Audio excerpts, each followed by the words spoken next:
I'm Gauri Maheshwari, and I'm Hindu.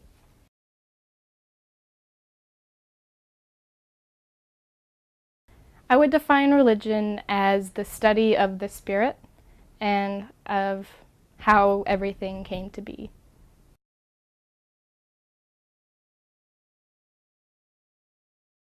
Hinduism is a monotheistic religion.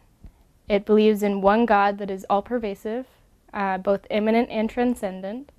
We believe in karma, which is the universal law of cause and effect.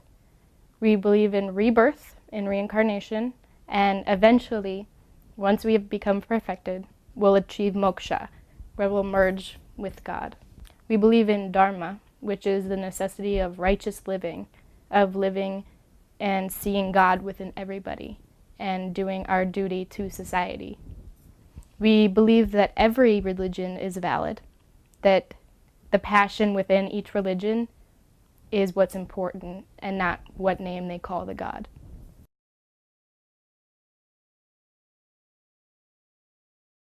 The soul is essentially one with Brahman already. We just don't know it yet. We have this veil of Maya, or illusion, which gives us the idea that we are separate from God. Once we have achieved enlightenment, then we will merge with God like a drop of water into the ocean. So we have a little spark of God within us, and that is called the Atman.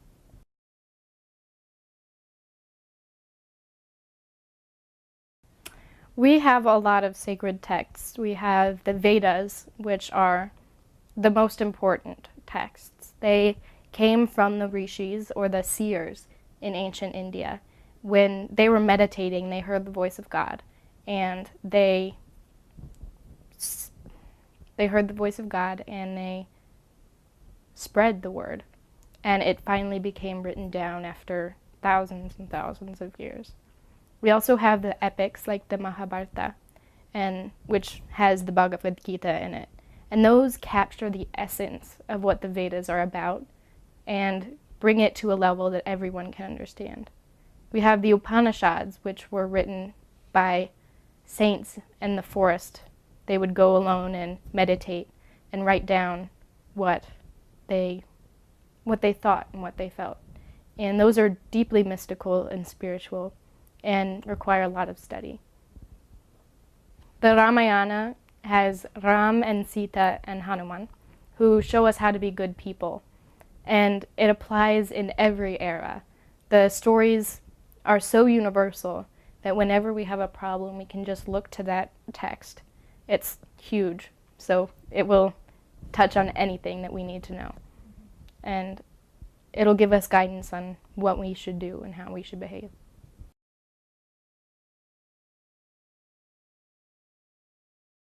Unlike the Western religions, we do not believe in an intrinsic evil.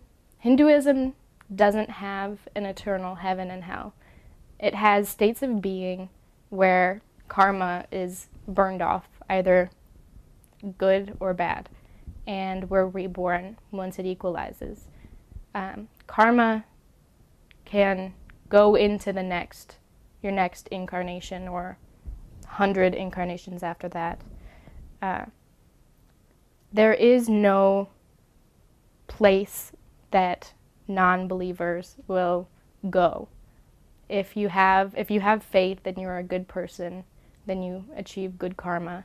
In Western religions, the universe is created once and we will be destroyed once. In Hinduism, the universe is constantly being created, preserved, destroyed, and recreated. There is no heaven or hell. Everyone has one path, and that is towards God. Each person will have different bumps in the path. Some may take more lifetimes to achieve it. But no person, no soul, will be denied oneness with God.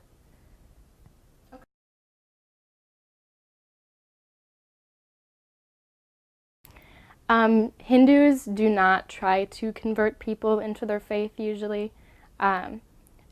We believe that every faith is valid, and if you want to be a Christian, if you believe in Jesus, then that is perfect. We don't want to take you away from that. So there are obviously always going to be radicals who say that this is the only way. But as a general rule, Hindus do not believe that any other religion is wrong. And so we won't force anybody into our religion. We do allow people to convert on their own will. It's a very personal thing, a spiritual thing. There is no formal conversion. It's if you believe you are a Hindu, then you are a Hindu.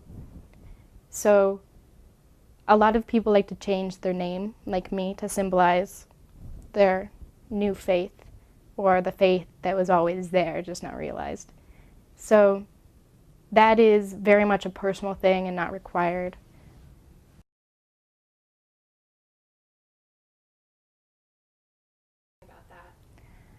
Well, I was raised Catholic, and I never really connected with it. So I was spiritual for a really long time. And I was reading about all of the different religions to see if I fit into any of them. And once I started reading about Hinduism, my mind just opened. I was like, wow, I believe this. This is amazing. I didn't think anybody else really believed what I believed. So I kept reading and reading and reading. And after about a year or two, I decided to go to temple. It was really scary because, I didn't know what to expect. But everyone there was so nice, and I've been going ever since. It's nice to have a place where you have a community that is so similar to you in such important ways, like what you believe in. Just to worship with people, it brings a new level to spirituality. There's one thing to do puja at home, but to do it with such passion, around other people with such passion, there's nothing quite like it.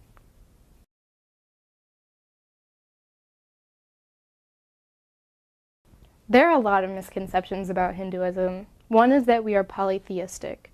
We do believe in one God that takes many different forms. And once you get to learn more and more about Hinduism, it becomes really apparent. We also don't worship idols necessarily. We do understand that that is a stone, and somebody carved it, and it's just a stone. But we need those tools to help us conquer our mind. Our mind wanders incessantly. So during the puja, we have something to concentrate on. We had something to shower our affection on. It's hard to develop this love within you for God when you have no place to really put it. You're just like, I love you. So we do that, and also the bells ringing helps focus us and clear our mind. Loud noises just kind of point the mind towards what it's supposed to be doing, and the incense puts us in a good mood. So it's all of the stuff that we do, all of the rituals we do are tools to help us find God within ourselves.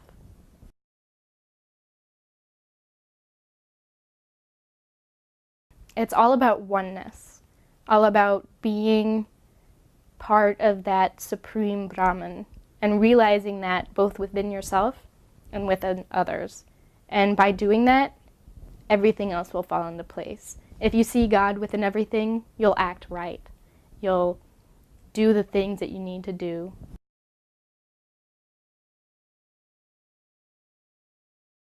The afterlife. Well, when you die, depending on your karma, what you did during your life, you will get reborn higher as a human, which would be great, or lower as some sort of animal or plant, or even just a human in less fortunate circumstances.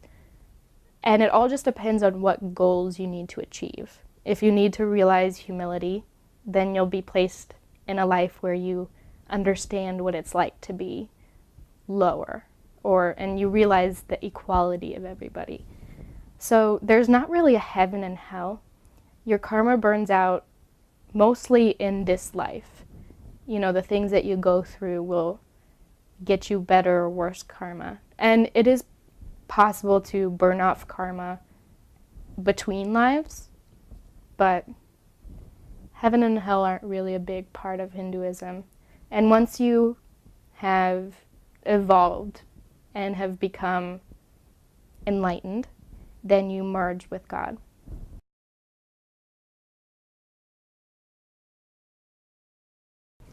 Well, Hinduism is very much a way of life rather than just a religion. It comes into every aspect of your being, what you think, how you feel, what you do. It's made me very humble when I realized that God is both within me and that rock and that piece of grass and that little bug. I am so thankful for everything, and it makes me a kinder, gentler person, since ahimsa, or nonviolence, is such an important part.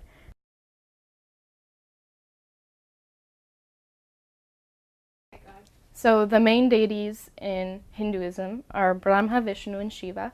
Brahma is the creator, Vishnu the sustainer, and Shiva the destroyer, dissolutioner. They all have their counterparts, which are the feminine, powerful aspects, namely Saraswati, Lakshmi, and Parvati. And those are the most well-known Hindu gods. But there are also really important ones that aren't.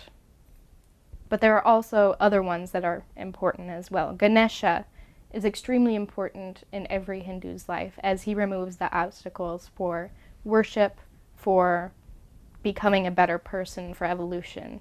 He's that connection that we have to God. Krishna and Rama and the other incarnations of Vishnu remind us what it is to be a good person. So it's not just anthropomorphic Vishnu out there somewhere. It's a concrete idea and an ideal that we can emulate in our lives. The planets are also really important in a lot of Hindus' lives, as they are believed to have a direct influence on our daily experiences. So worshiping the planets and the massive amounts of energy that they are is important.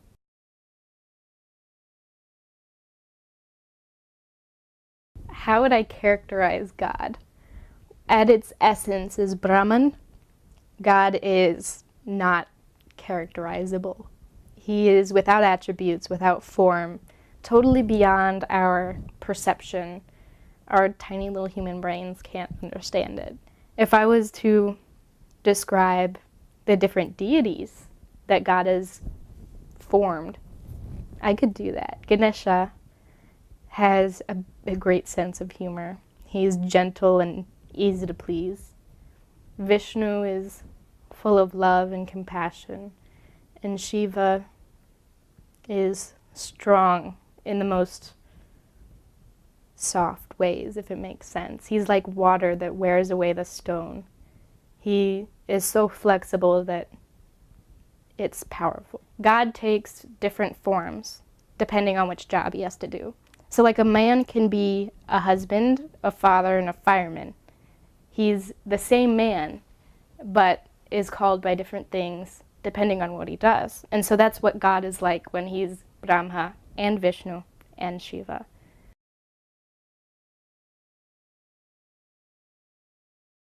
Why do I believe in God? I've never really given it thought about why. I feel it's kind of self-evident to me. And I know to a lot of people it isn't rational, but in my mind it makes total sense how nothing could become something, how all this science forms what we are, how little atoms stick together and form you and me. And everything I see and experience and learn just solidifies that belief that there's something. Now, why Hinduism? I could be wrong. I could definitely be wrong. But it connects with me, and I just believe it. There's something unexplainable about that connection with you and God.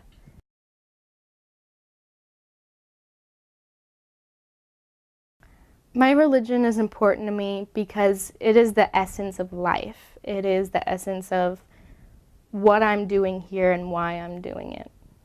It gives me purpose in what I accomplish, whether it's something little like getting a good grade on my test, or something big as in like changing the world in some sort of way.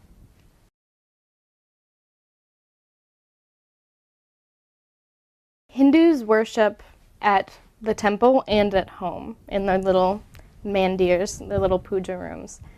Temple is a place where Hindus can come together and worship together, and it becomes more powerful when you have all of those people with all that love around you. It's almost contagious.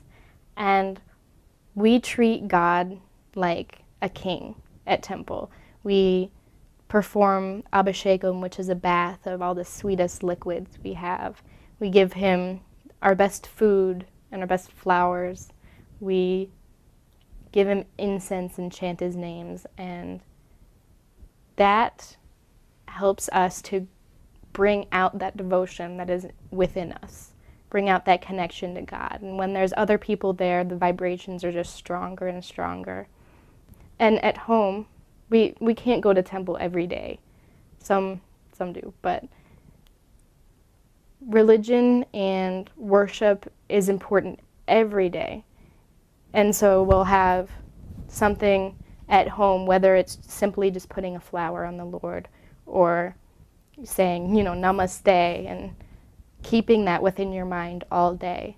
Or when you're cooking and you just repeat the name of God, that in itself is worship. Or, holding the door open for somebody who has their hands full, that's worship. When you keep, I see God in that person, I'm going to treat that person like a God. That is worship, and it's perfect.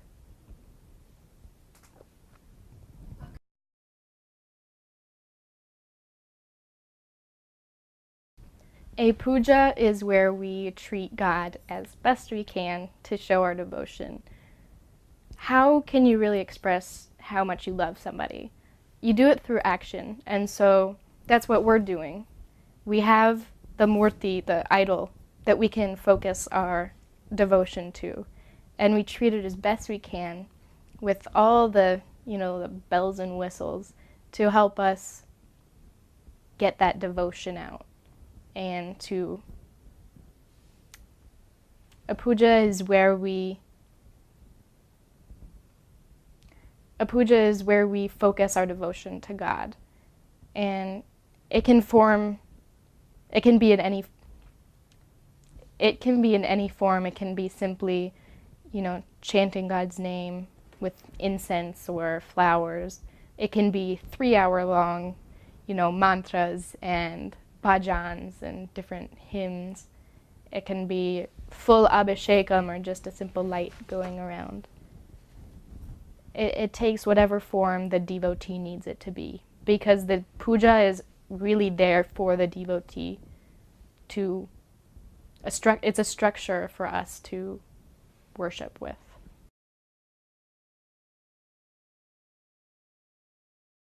There is no structure of leadership in Hinduism. We don't know who the founder was, if there was a single founder, and there's not really an authority that you go to answer questions or anything. Since there is no dogma of things that you need to believe, no one's really telling you what is right and what is wrong. So you take from the scriptures what you want to take, leave what you don't believe, and that's fine. And if you want to be a priest, you only have your authority to go on. People will have to trust you so you can get a job, but no one can tell you what to believe or what to do, or if you can be a priest or if you can't be a priest.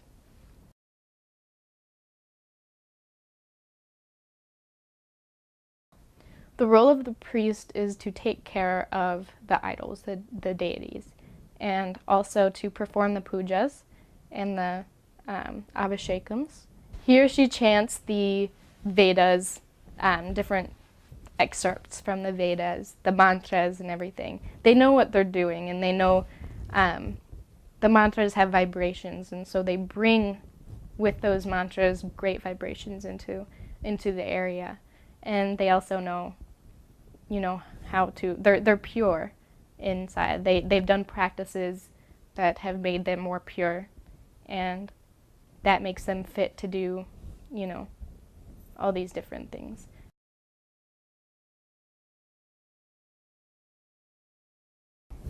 What is the meaning of life?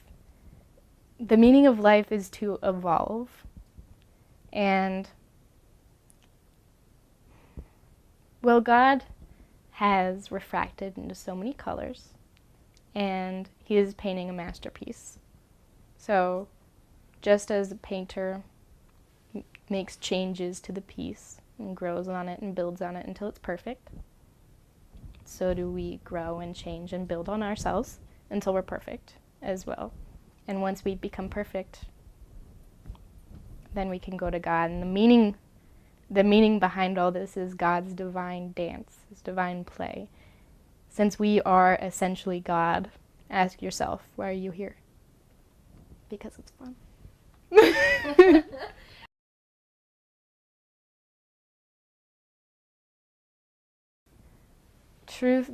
The only true thing is God.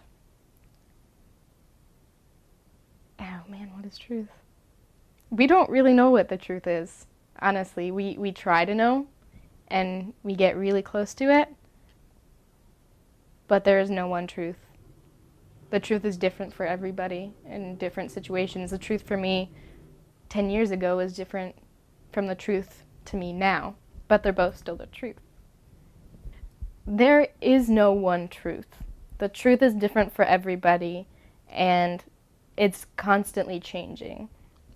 My truth and your truth are different, yet there is still the truth, and there can't just be one truth in the universe.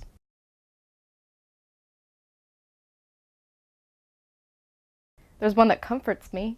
That's great. It's actually not a scripture, it's from a hymn, and it's Chandrasekhara Mashtraye Mama Kim Karishyati Vayamaha, which means, I take shelter in Shiva, so what can death do to me? And any time that I'm scared or lost or anything, I just remember that even death, that touches every single one of us thousands and thousands of times, can't even touch me. So why am I worried about any of this?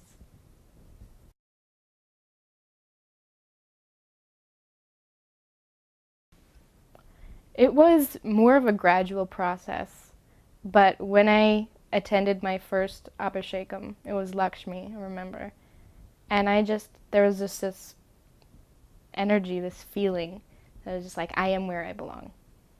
And it's not really explainable, and it had no trigger, really.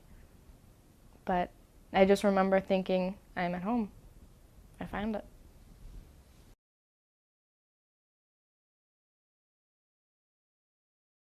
Ooh, this is a tough one. Kind of talked about this. Yeah. Men and women in Hinduism. In the religion itself, there is no difference.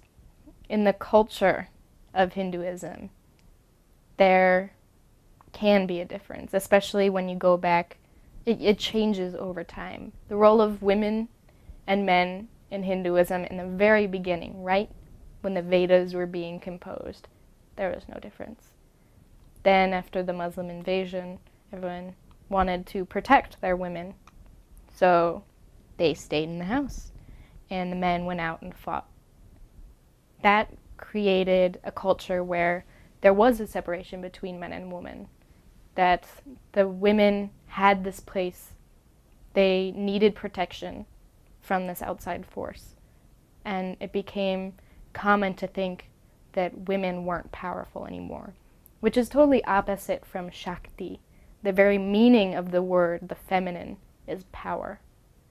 So when we think about men and women in Hinduism, there is a big divide between what is really their purpose, and their purpose is being human no matter what gender they are, and what people think from what their fathers and their fathers' fathers taught them. So now we're trying to get rid of this old view on gender and the roles of gender because it's outdated. We don't need it anymore. We've changed and we've grown. It might have had a purpose back when. Good job, by the way. They might have had a purpose back when, there were things to protect their women from, but nowadays there's just no reason for it anymore. And almost every Hindu would agree that women and men are the same. Okay. There are always going to be radicals who, take things and bend them and say women meant for here, women can't touch the idols, women can't read the books, women can't do this and that and this and that. But that has no foundation in the Vedas, in any of the scriptures. That has no basis.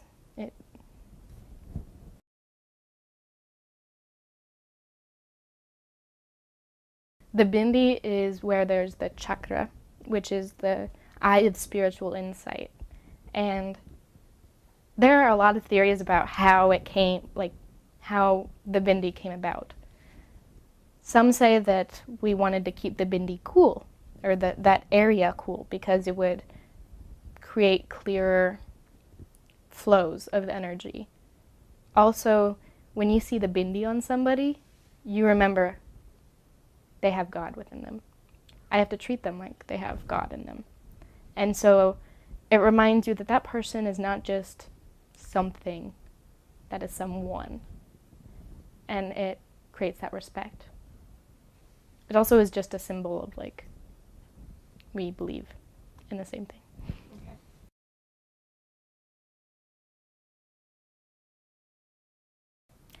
The end goal to Hinduism is moksha, liberation from life and death, and merging with God, which is the most delightful thing there could be.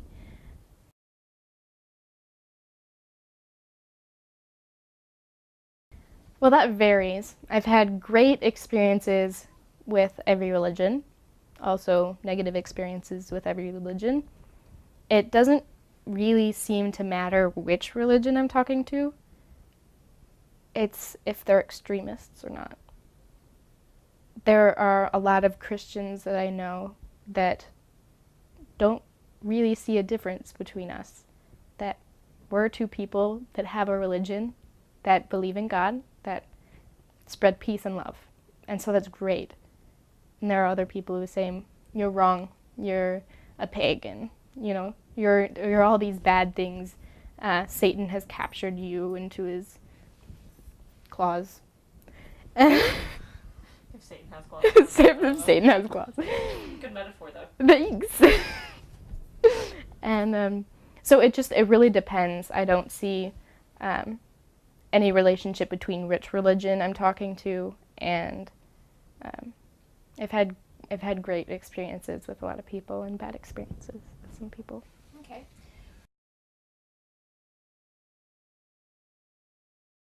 The caste system had the purpose of dividing labor between a society to get everything done that needed to be done. But also it wasn't really as rigid as we would think of it as. It's more, are you a warrior at heart? Are you, a strong person who wants to fight and protect? If so, then you're going to be a kshatriya. You're going to go and fight. But if he has a son, and that son is scrawny and brainy, you're not going to send him out into the field. You're going to make him a Brahmin so he can go and learn. So it was very much plastic. That's not the right word. It was very much fluid. It was very much fluid in the beginning, and it depended a lot upon your soul, what kind of spirit you had, and what your desire was. If you have a passion about something, you're going to do it a lot better than if you don't. So.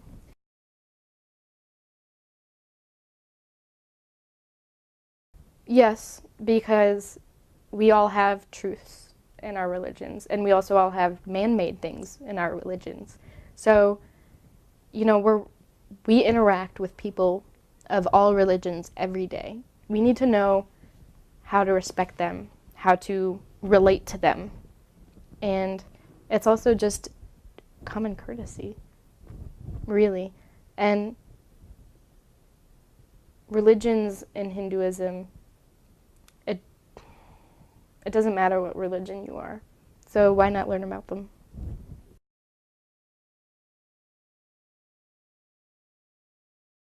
I think a big thing that I want people to take away from this is that Hinduism isn't what a lot of people think it is. It's very much similar to the other religions, and it's very deeply spiritual. We don't worship idols. We're not polytheistic. And there isn't anything wrong with being polytheistic. Just to remember that it's a religion of respect, and don't judge it.